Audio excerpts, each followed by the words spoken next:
日本首相岸田文雄5号在马来西亚与该国总理安瓦尔举行会谈，双方确认加强安全领域的合作，包括促进外交和防务部门之间的对话。值得注意的是，这是岸田就任首相以来首次访问马来西亚。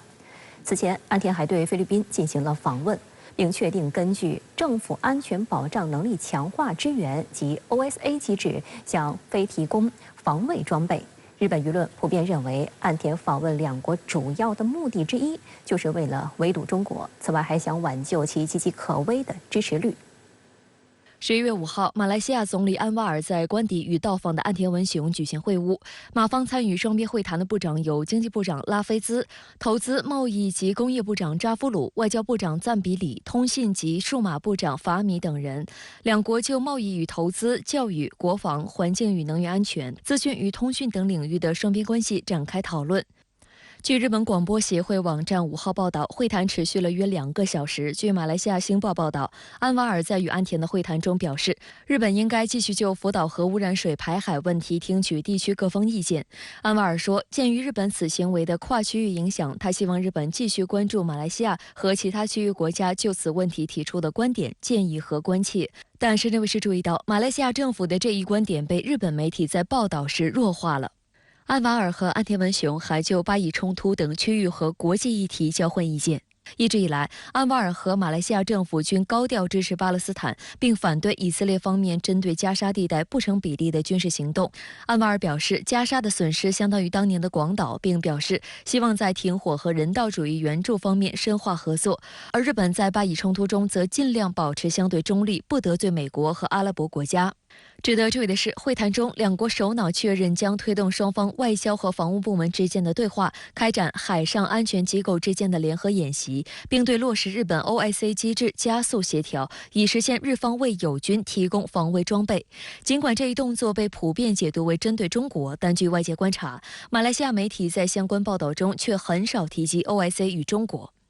日本今年4月创设的支援友军的政府安全保障能力强化支援及 OSA 机制，按照日本的设计 ，OSA 旨在向所谓志同道合国家的武装部队提供防卫装备。有评论指出 ，OSA 与日本外交之前一直推动的政府开发援助的 ODA 虽然只有一个字母的差别，但性质变了，从带有为二战赎罪性质应用于扶持对象国民。 增进经贸往来的 ODA 到军事色彩浓厚的 OSA， 意味着日本外交甚至日本的国家性质跨过了一道由日本和平宪法设置的门槛。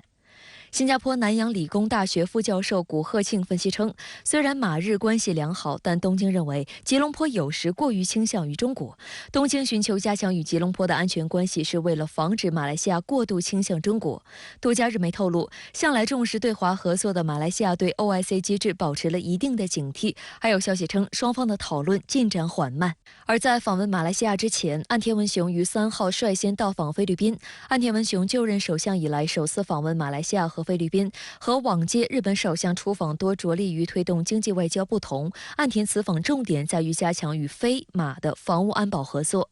日菲双方就日本政府在 OSA 机制下向菲提供海岸监视雷达等达成一致，并同意推动互惠准入协定谈判。日本政府高官透露，日本将向菲律宾提供的5套固定式海岸监视雷达设在5处沿海地点。据称，菲律宾海军计划将其用于海岸监视，而这也是日本首次应用 OSA 来向菲律宾提供设备。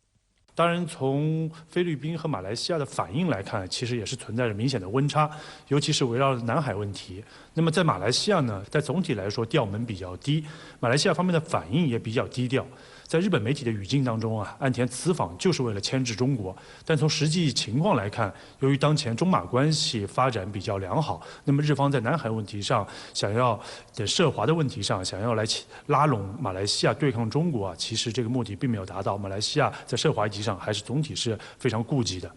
2023年是日本与东盟建立合作关系50周年，日本政府将于12月在东京举行日本东盟特别首脑会议。不过，岸田文雄本次外访也无法挽救节节下滑的支持率。据日本 TBS 新闻网6号报道，最新的民调显示，岸田内阁的支持率仅为29.1%，较上一次调查大跌10.5个百分点，创下其上任以来的新低。另一方面，不支持率高达68.4%，较前次调查大幅上涨10.6%。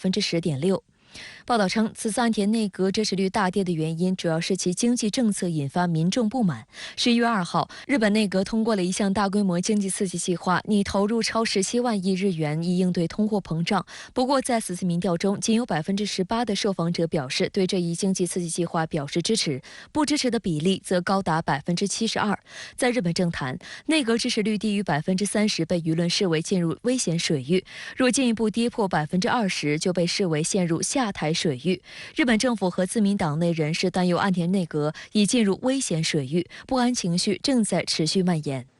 继续关注巴以局势，当地时间5号，以色列一部长放出有可能选择向加沙地带投放核弹的言论，引发国际社会强烈反弹。以色列总理内塔尼亚胡随后迅速发声驳斥，并宣布无限期暂停其参加内阁会议的资格。但另一方面，在国际社会的积极斡旋和强烈呼吁下，以方仍无意停火止战。以国防军发言人5号称，以军已全面包围加沙城，将提供4小时窗口期，供加沙平民按照指定路线向南撤离。但巴勒斯坦总统府发言人称，不会允许加沙地带巴勒斯坦人被强制迁移。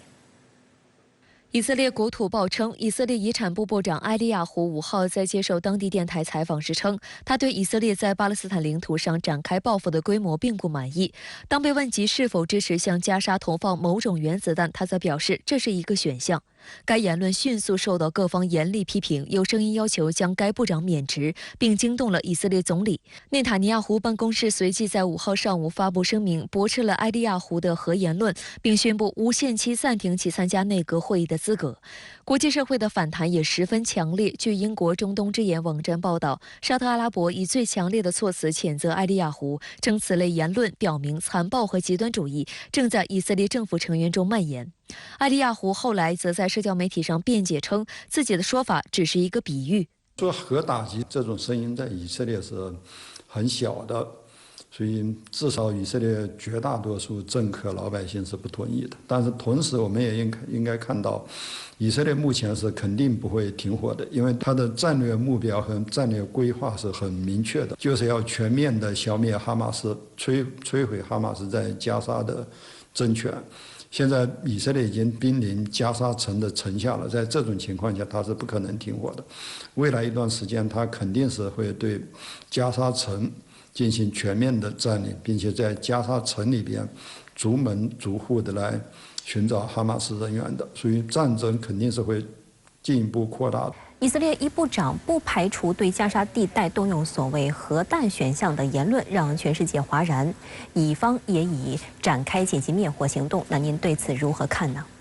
针对巴以冲突，《纽约时报》上周末有一篇观察报道，它的标题声称说冲突正在引发一场舆论世界大战，所谓 a worldwide war of words。我之前在节目中也曾经评论，以色列在加沙地面战之外，也在全球范围内引发猛烈的外交战、舆论战。所以我认为以方这位部长的涉核表态，无异于又在引爆一枚超级震撼弹，世界舆论大战的主战场已经被炸成了废墟焦土。英国路透社昨天爆料说，核武选项说的始作俑者埃利亚胡，他是位边缘的部长，他并不接近以色列的权力核心，他及其所在的极右翼的少数派政党的党首，他们都并没有进入到以色列的战时内阁。甚至按照国际情报界的分析认定，埃利亚胡他因为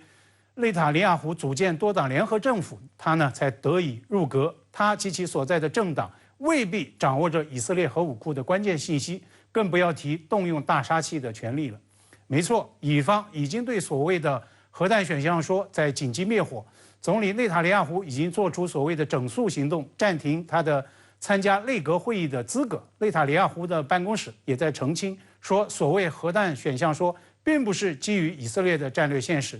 当事人眼见风波闹大之后，昨天也在社交媒体上发帖改口反言，说自己的涉核言论是在打比方。但是我个人认为，内塔尼亚胡的所谓肃纪行动明显是在高举轻放，并没有将当事人及时解职。那么这一事态它的严重性就在于，不但阿拉伯世界反应强烈，甚至在以色列国内，尤其是那些个以色列被掳走人质的他们的后援机构，也在发布声明，指责他的说法鲁莽而且残忍。那么在您看来，核弹选项说到底严重在哪里呢？ In war, you pay a price. 战争就要付出代价。那么这是艾利亚胡他在以色列的电台访谈中的一句说法。那么他的言下之意，以方200多位被掳走的可能涉及到多国国籍的人质，他们呢不排除会成为战争代价，这是可以承受的。这也正是以色列人质的家属及其后援组织对此感到极度愤慨的原因所在。但是呢，必须要在这里强调指出，200多名人质，他们的命是命。200多万加沙民众的命也是命，在我看来，以方部长所谓核弹选项说，它的更大危害与严重冲击，恰恰是在这几个层面来展开的。首先，这是对国际涉核武共同立场与底线的严重挑战。核战争打不赢也打不得，这是中国元首的强力主张，也是国际社会涉核武的最大公约数，是关乎地球所有人共同安全的最大的利益所在。那么其次，这一说法也再度释放了以色列核能力的相关信息。众所周知，以色列至今从没有公开承认本国拥核，但是呢，国际情报界甚至已经有预估，说以色列拥有的核弹头数现在呢可能不下100枚。30多年前，以色列核物理学家瓦努努从迪莫拉核基地带出的绝密材料登上了英国《星期日泰晤士报》的头版，也让全世界大吃一惊。爆料者瓦鲁鲁为此付出了惨重的代价，从海外被以色列特工抓回国内，做了18年的大牢。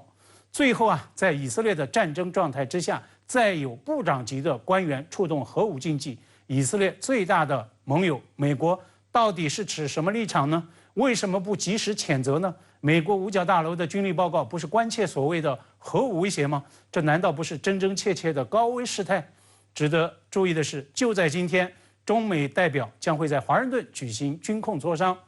外交部发言人汪文斌周一在外交部记者会上就介绍说，中美将会就国际军控条约、履约、防扩散等等广泛议题进行对话交流。相信中方代表也会在这次磋商中就此呢提出严正关切。